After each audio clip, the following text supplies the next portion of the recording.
Donc, je vais appeler Daniel Jean Rigaud. Donc, Daniel Jean Rigaud est donc pharmacien, titulaire d'une pharmacie à Yenne.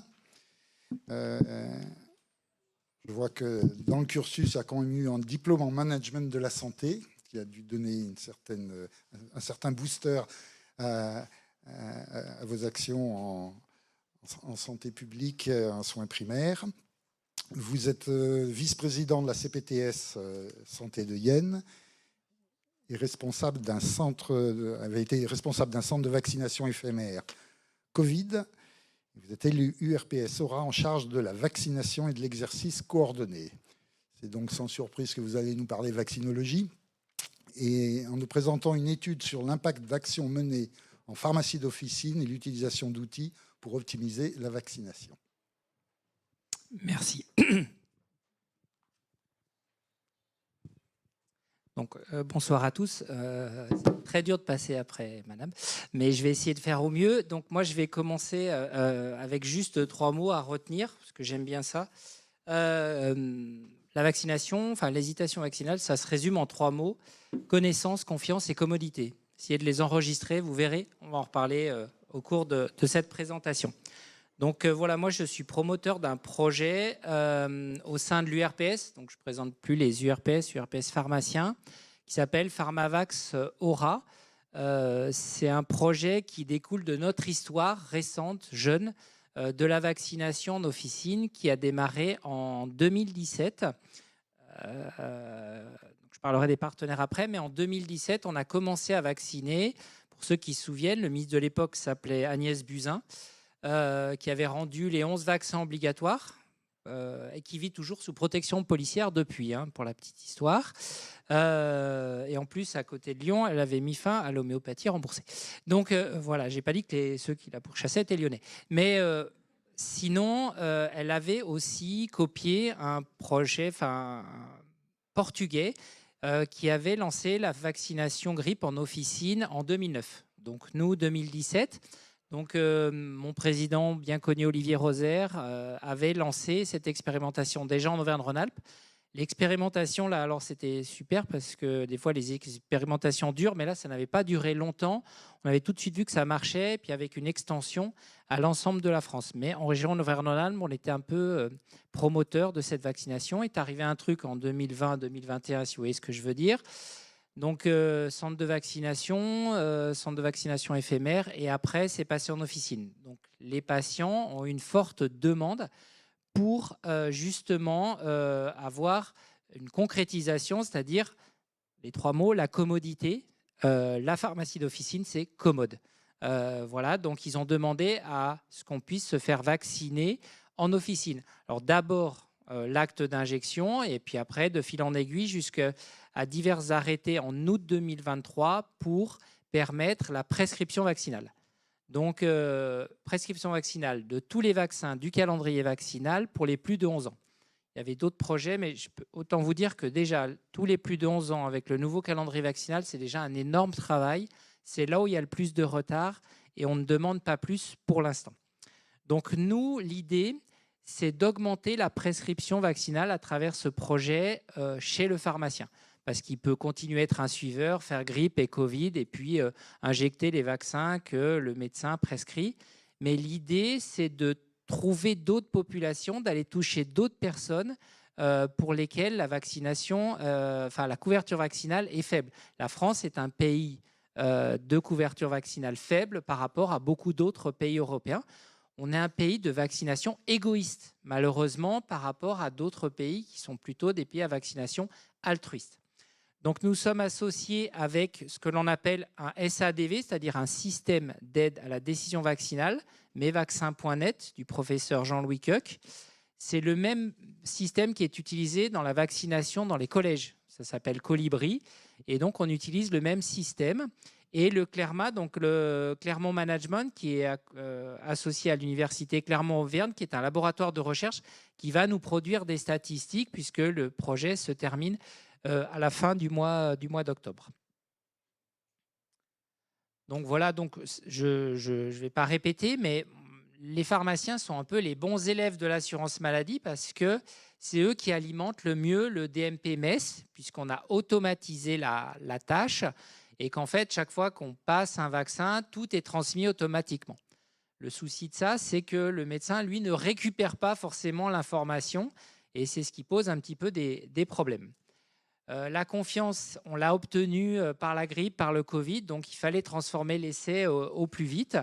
Et pour le reste, c'est ce que je vous ai dit précédemment.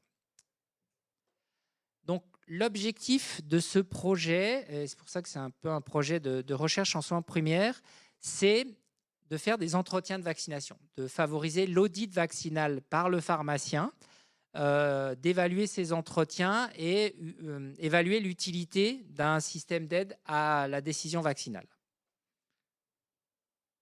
Donc, on a recruté 146 pharmacies sur l'ensemble d'Auvergne-Rhône-Alpes. On a un mail et le plus divers et varié, rural, urbain, de quartier, de centre commercial, dans le Rhône, dans le Cantal, un petit peu partout, pour permettre justement d'avoir une répartition juste. Parce que l'idée, c'est que la couverture vaccinale profite à tous. Et il y a de fortes disparités en France. Une disparité, pour ceux qui le savent, entre les Bretons qui sont les champions de la vaccination et le comté de Nice qui est je ne sais pas où, mais pas forcément en France, et les Corses, j'en parle même pas. Mais c'est quand même, en Corse, les médecins interdisent aux pharmaciens de vacciner, par exemple. Ça prend des proportions. Et par derrière, vous avez la diagonale qui s'inverse pour la surprescription d'antibiotiques. Forcément, voilà, l'un ne va pas sans l'autre. Donc, c'est assez affligeant de voir ça. Donc, pour qu'il y ait une répartition juste, on a la chance encore d'avoir des pharmaciens un peu de partout.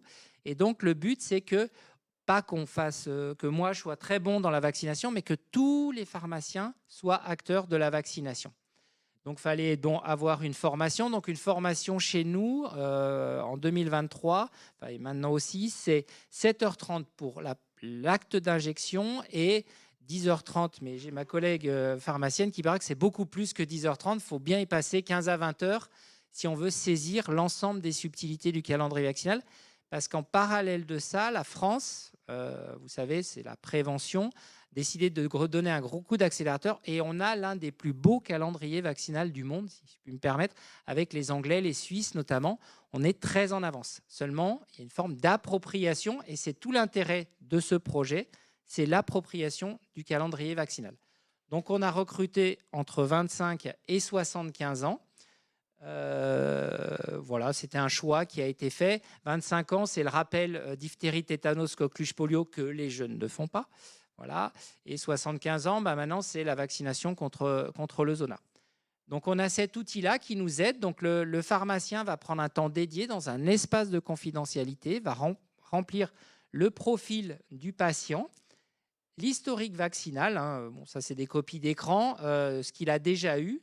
Voilà, on passe. Et son profil, donc ça c'est important. Donc, on peut rentrer tout. Et notamment, je pense à l'oncologie. On rentre ses maladies chroniques. On peut rentrer sa profession, parce que là aussi, c'est important, ses conditions de vie, son entourage, ses antécédents. Vous voyez, on peut tout rentrer. Et à l'issue, on nous sort un audit vaccinal à faire sans tarder, donc pneumozona, ou à faire dans les 6 mois la grippe, parce qu'on est au mois de juin et qu'on ne va pas faire la grippe au mois de juin. Voilà, l'idée, c'est ça. Ça prend du temps aux pharmaciens, mais au moins, il a... Le problème de pharmaciens, enfin des infirmières, c'est pareil, c'est même pire chez les infirmières, c'est aller de l'avant, c'est-à-dire passer d'acteur, enfin de suiveur à acteur. Et ça, c'est vraiment très difficile parce que la vaccination, c'est compliqué quand même. Donc, voilà, l'idée, c'est de faire des prescripteurs de vaccins, mais en lien avec le médecin, parce qu'on ne fait pas l'un sans l'autre, ou avec la sage-femme de plus en plus, parce que le calendrier aussi pour les sages-femmes, c'est énormément agrandi. Et voilà. Donc là, le gros avantage de cette plateforme, vous l'avez précédemment, c'est qu'elle nous sort des stats directement. Parce que là aussi, en France, on a un énorme problème de statistiques. Pour ceux qui ont fait le Covid, on avait un logiciel qui s'appelait CIVAC, où l'ARS pouvait voir à la minute près ce qui était injecté dans tel centre à tel endroit. Je peux vous dire que tout ça a disparu. Beaucoup de pays européens ont transformé l'outil, l'ont gardé, l'ont amélioré. Et nous, pour des problèmes pour 5% d'antivax, on a délaissé 95% de la population silencieuse. Donc, on a fait disparaître ce logiciel. Il n'existe plus. Toute trace a disparu dans les serveurs partout. Et ça a été un vrai problème. Donc, on a un problème de stats en France. Donc, l'idée avec le Clerma, avec mesvaccins.net, c'est de nous sortir des statistiques fiables et voir si notre projet a un intérêt. Donc, voilà, des informations personnelles, le questionnaire patient, l'entretien du pharmacien, son ressenti, comment il voit les choses. Et oui, alors je parle parce que ça aussi, c'est important. La rémunération, donc, c'est financé à 100% par l'argent des pharmaciens pour les pharmaciens. Donc, on rémunère 25 € la consultation vaccinale. Entretien, audit, vous appelez ça comme vous voulez, mais on rémunère le pharmacien à hauteur de 25 €. Et il n'y a aucun financement extérieur et encore moins de financement par un laboratoire, bien évidemment. Donc, à côté de ça, il a fallu accompagner les pharmaciens parce que ça fait presque 1 an que j'accompagne le projet. Donc, on fait et on a en plus, avec le professeur Jean-Luc Coq, mis un groupe WhatsApp où toutes les questions sur la vaccination sont posées. Des questions techniques, pas techniques. Donc, vous pouvez les lire, mais je ne vais pas développer parce que mon temps imparti est en train d'être dépassé. Et juste pour vous dire que, voilà, je le redis, la vaccination, c'est compliqué et qu'il y a besoin d'aide. Il y a de nouvelles recommandations. L'oncologue n'a pas pris les nouvelles recommandations. Il faut avoir un petit peu d'aide pour dire à l'oncologue, écoute, tu t'es planté, quoi. Ton truc, ça date d'il y a 3 ans, là, ça a changé. Est-ce que pour la perte de chance du patient, on ne devrait pas utiliser le nouveau schéma ?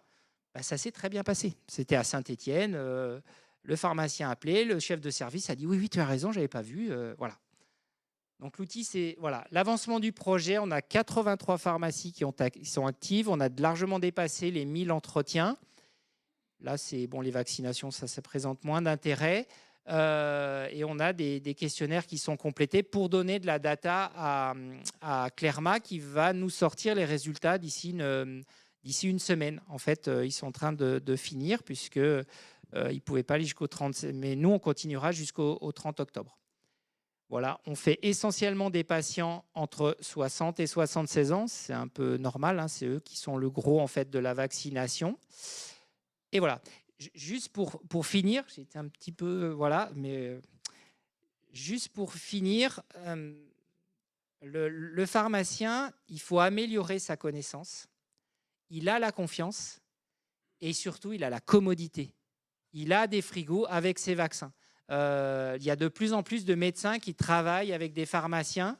Et ça, c'est hyper important. On ne va pas être nous tout seuls. C'est un ensemble de choses. Moi, je travaille aussi avec des infirmières pour le aller vers. Je peux aller à domicile, mais c'est les infirmières qui iront à domicile. On a tous notre partie à jouer. Et je le répète à l'envi, c'est collaborer sans se concurrencer. Ça, c'est hyper important à retenir. Et donc, on a été auditionné il y a 15 jours par la Cour des comptes qui fait un tour de France de la vaccination. Et ils ont fait un détour alors que ce n'était pas prévu par notre région, puisque notre région n'était pas choisie. Et ils sont venus nous voir pour l'intérêt du projet. Je pense qu'on a réussi à les convaincre de l'intérêt de pousser dans cette voie-là pour que le pharmacien devienne un effecteur à part entière et donc complète l'offre qui est faite par le médecin, par la sage-femme maintenant, beaucoup par la sage-femme, donc afin d'améliorer la couverture vaccinale. Et on aura bientôt des statistiques, notamment sur le Zona, où là, il y a un vrai succès pour ce vaccin qui a dépassé le 1 million de doses en même pas 1 an. Voilà, je vous remercie. Merci beaucoup. C'est un projet très intéressant. Est-ce qu'il y a des questions ou des remarques? Oui.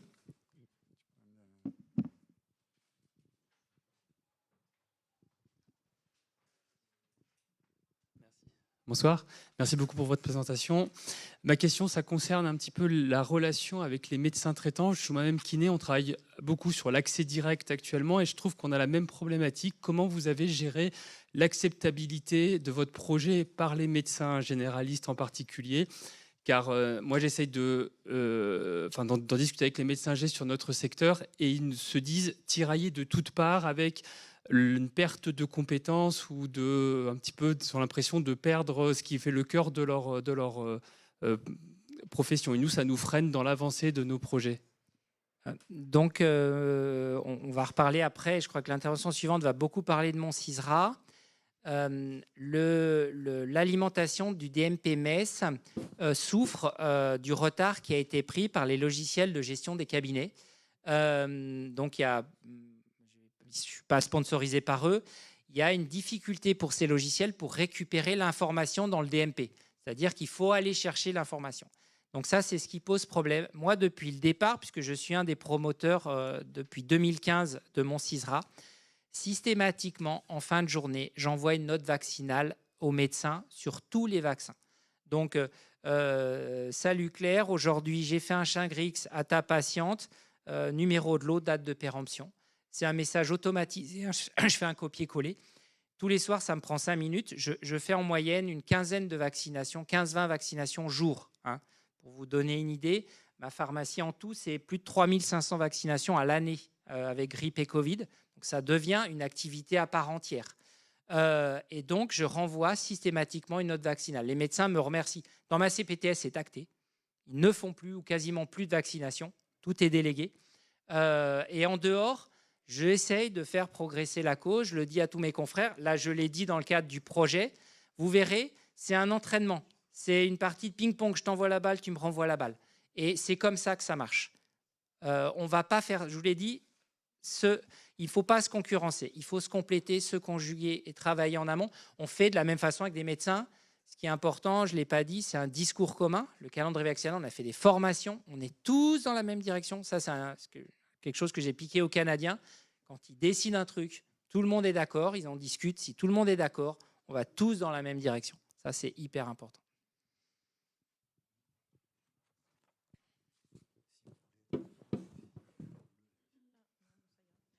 Merci beaucoup. Vous parliez justement des difficultés pour des logiciels et je voulais savoir les données que vous récoltez justement en termes d'antécédents, de conditions de vie. C'est hébergé comment avec votre logiciel et la deuxième question, c'est au niveau méthodologique, vous avez dû faire un comité d'éthique, un CPP pour mettre en place tout ce protocole. C'est vraiment la troisième, c'est le groupe WhatsApp. Les données que vous échangez. Alors, les données sur le groupe WhatsApp, c'est uniquement de l'aide. C'est-à-dire, c'est pour quantifier vraiment sur des... L'outil WhatsApp, il sert à deux choses, c'est-à-dire donner une réponse au pharmacien quand le SADV n'a pas une réponse claire, quand le système d'aide à l'addition vaccinale n'est pas très clair. Il y a des situations un peu particulières. Et c'est aussi un système d'amélioration continue du SADV. C'est-à-dire que c'est profitable aux deux parties, c'est-à-dire au pharmacien qui pose la question, mais aussi à Jean-Louis Koch et à son équipe qui voient qu'ils n'ont pas amélioré certaines choses, que ce n'est pas clair, etc. Donc le WhatsApp, c'est uniquement pour ça. Après, la méthodologie, c'est le CLERMA qui l'a réalisé. Voilà, c'est eux qui ont les datas. C'est eux aussi qui sont en charge de récupérer les datas au niveau de l'assurance maladie. Et là, je dois dire que c'est quand même très, très, très, très difficile. Il y a une inertie qui est juste incroyable. Hein. Voilà. Mais tout ce qui est data, c'est le Clerma. Voilà. Parce que nous, on ne sait pas gérer ça. Donc, c'est vraiment Clermont Management qui gère cette partie data. Le WhatsApp, c'est un petit plus, c'est un SAV, on va dire, quelque part, mais qui est très profitable à mesvaccins.net. Nous, pharmaciens, on a commencé à travailler avec mesvaccins.net, je pense, en 2021-2022. Donc, aujourd'hui, mesvaccins.net, il n'y a pas d'équivalent. Le problème de vaccins.net, c'est l'interopérabilité avec les différents logiciels. Ça, c'est vraiment là où ça doit progresser. Mais derrière tout ça, il y a des histoires de gros sous, hein, comme à chaque fois. Merci. On réserve les autres questions pour la suite. Donc, parce que moi, j'en ai Je plein. suis désolé. Non, mais fais le coup du quart d'heure savoyard. Mais voilà, il y aura des questions, mais qu'on pourra discuter à la pause, d'acceptabilité notamment des pharmaciens pour un entretien quand même s'il est rémunéré, qui doit être assez long. En tout cas, moi, dans mes consultations, c'est très long, le recueil des antécédents. Et donc, qu'est-ce qu'il en sera quand ce sera plus payé? Voilà, justement, le but, c'est aussi de voir la Cour des comptes à ce niveau-là. Et la base du pharmacien, c'est, pour Thomas Fatome, 1 € la minute. Voilà. Donc, c'est très simple à résumer. Merci beaucoup.